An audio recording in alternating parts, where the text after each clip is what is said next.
Quotes. ಸರ್ಫಾ quotes.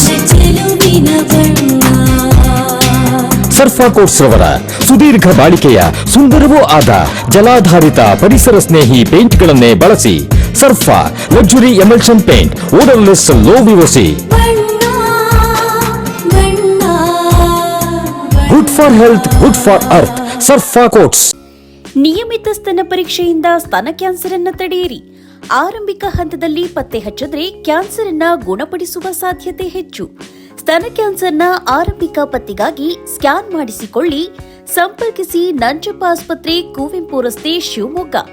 ದೂರವಾಣಿ ಸಂಖ್ಯೆ 0818268000 ಅಥವಾ 0818223967 ಮತ್ತು ಮಾಗನೂರು ಬಸಪ್ಪ ರಸ್ತೆ, ದಾವಣಗೆರೆ. ಸಂಪರ್ಕಿಸಿ 081922601111 ಅಥವಾ 081922603333.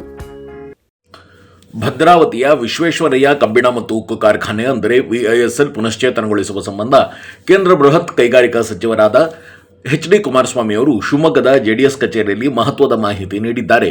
ಪತ್ರಿಕಾಗೋಷ್ಠಿಯಲ್ಲಿ ಮಾತನಾಡಿದ ಎಚ್ ಡಿ ಕುಮಾರಸ್ವಾಮಿ, ಸದ್ಯ ವಿಐಎಸ್ಎಲ್ ಕಾರ್ಖಾನೆಗೆ ಭಾರತೀಯ ಸೇನೆಗೆ ಪೂರೈಸಬಹುದಾದ ಸಾಮಗ್ರಿಗಳ ಉತ್ಪಾದನೆಗೆ ಸಂಬಂಧಿಸಿದಂತೆ 4,000 ಕೋಟಿ ರೂಪಾಯಿ ಮೊತ್ತದ ಯೋಜನೆಯನ್ನು ನೀಡಲಾಗಿದೆ. ಆದರೆ ಈ ಮೊತ್ತ ಸಾಕಾಗುವುದಿಲ್ಲ. ಕಾರ್ಖಾನೆ ಆರಂಭವಾದರೆ ಮತ್ತೆ ನಿಲ್ಲಬಾರದೆಂಬ ಉದ್ದೇಶದಿಂದ ಮುಂದಿನ 50 ವರ್ಷಗಳಿಗೆ ಆಗುವಂತಹ ದೀರ್ಘಕಾಲೀನ ಯೋಜನೆಯನ್ನು ರೂಪಿಸಲಾಗುತ್ತಿದೆ ಎಂದು ಅವರು ತಿಳಿಸಿದರು. ಈ ಬಗ್ಗೆ ಹೆಚ್ಚಿನ ಮಾಹಿತಿ ನೀಡಲು ಮತ್ತು ಕಾರ್ಖಾನೆಯ ಸ್ಥಿತಿಗತಿ ಪರಿಶೀಲಿಸಲು ಮುಂದಿನ ಫೆಬ್ರವರಿ ತಿಂಗಳಿನಲ್ಲಿ ವಿಐಎಸ್ಎಲ್ಗೆ ಕಾರ್ಖಾನೆಗೆ ಖುದ್ದು ಭೇಟಿ ನೀಡಿ ಕೇಂದ್ರ ಸಚಿವರಾಗಿ ನಾನು ಪರಿಶೀಲನೆ ನಡೆಸುವುದಾಗಿ ಅವರು ಭರವಸೆ ನೀಡಿದರು.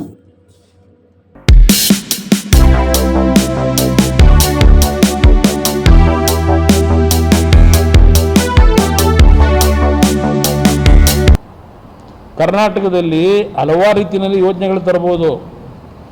ಇವತ್ತು ಭದ್ರಾವತಿ, ನಾನು ಹುಡುಗಾಟಿಕೆ ಹೇಳಿಲ್ಲ, ಅದಕ್ಕೊಂದು ಜೀವ ಕೊಡ್ತೀವಿ.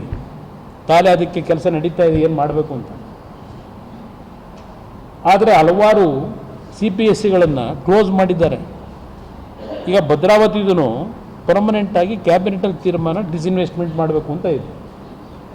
ಅದಕ್ಕೆ ಪ್ರಧಾನಮಂತ್ರಿಗಳನ್ನು ವಿಶ್ವಾಸಕ್ಕೆ ತೆಗೆದುಕೊಂಡು ಇವತ್ತು ಆ ಒಂದು ಕಾರ್ಖಾನೆ ವಿಶ್ವೇಶ್ವರಯ್ಯ ಹೆಸರಿನಲ್ಲಿದೆ, ಅದಕ್ಕೊಂದು ಜೀವ ಕೊಡಬೇಕು ಈ ಜಿಲ್ಲೆಗೆ ಅಂತ ಹೇಳಿ ನಾನೇನು ಕೈ ಹಾಕಿದ್ದೀನಿ.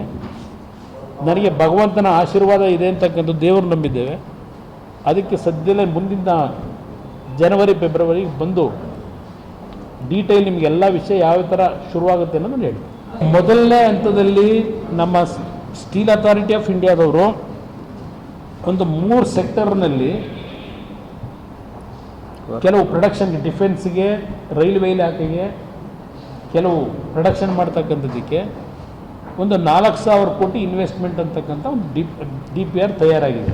ನಾನು ಹೇಳಿದ್ದೇನೆ, ಮುಂದಿನ 50 ವರ್ಷಗಳ ಕಾಲ ಒಂದು ಸಲ ಈ ಕಾರ್ಖಾನೆ ಪರ್ಮನೆಂಟಾಗಿ ಪ್ರಾರಂಭ ಆದರೆ ಅಡೆತಡೆ ಇಲ್ಲದೆ ನಡಿಬೇಕಿದು, ಏನೋ ಕಾಟಾಚಾರಕ್ಕೆ ಮಾಡೋಗೋದಲ್ಲ. ಆ ಹಿನ್ನೆಲೆಯಲ್ಲಿ ವರ್ಕೌಟ್ ಮಾಡ್ತಾಯಿದ್ದೆ. ಮೈನ್ಸ್ ಇದೆ, ಸ್ವಲ್ಪ ಟೆಕ್ನಿಕಲ್ ಪ್ರಾಬ್ಲಮ್ ಇದೆ, ಲೀಗಲಿ ಪ್ರಾಬ್ಲಮ್ ಇದೆ, ಬಟ್ ಅದೇನು ಸಮಸ್ಯೆ ಇಲ್ಲ. ಇವತ್ತು ಬಳ್ಳಾರಿನಲ್ಲಿ ಈಗಾಗಲೇ ಅದರ ಬಗ್ಗೆ ಮೂವ್ ಮಾಡಿದ್ದು, ಹಿಂದೆನೂ ಮಾಡಿದ್ದೀವಿ. ಹಿಂದಿನ ಸರ್ಕಾರಗಳು ಕೆಲವರು ಮೈನ್ಸ್ ಕೊಡ್ತಕ್ಕಂಥ ತೀರ್ಮಾನ ಏನು ಕೊಟ್ಟಿದ್ದಾರೆ, ಆ ಮೈನಿಂಗ್ ಏರಿಯಾನು ಇವತ್ತು ಈ ಕಾರ್ಖಾನೆಯ ಅಭಿವೃದ್ಧಿಗೆ ಪಡಿತಕ್ಕಂಥದ್ದಕ್ಕೂ ಈಗಾಗಲೇ ಕೆಲಸ ನಡೀತಿದೆ. ಸಂಪೂರ್ಣವಾಗಿ ಅದು 40-50 ವರ್ಷ ಅಡೆತಡೆ ಇಲ್ಲದೆ ನಡಿಬೇಕು. ಆ ರೀತಿ ಟೆಕ್ನಾಲಜಿನೂ ಅಡಾಪ್ಟ್ ಮಾಡ್ತಾಯಿದ್ವಿ. ರೂಪರೇಷೆ ತಯಾರು ಮಾಡೋಕ್ಕೆ ಅದು ಈಗ ಪ್ರಾರಂಭಿಕ ಹಂತದಲ್ಲಿ 4,000 ಕೋಟಿಯ ಒಂದು ಯೋಜನೆ ತಯಾರು ಮಾಡ್ತಾ ಇದ್ದಾರೆ. ನಾನು ಮುಂದಿನ 50 ವರ್ಷಕ್ಕೆ ಏನಾಗಬೇಕು ಅನ್ನೋದ್ರ ಬಗ್ಗೆ ಡೀಟೇಲ್ ಒಂದು ರಿಪೋರ್ಟ್ ಮಾಡಿ ಅಂತ ಹೇಳಿದೆ.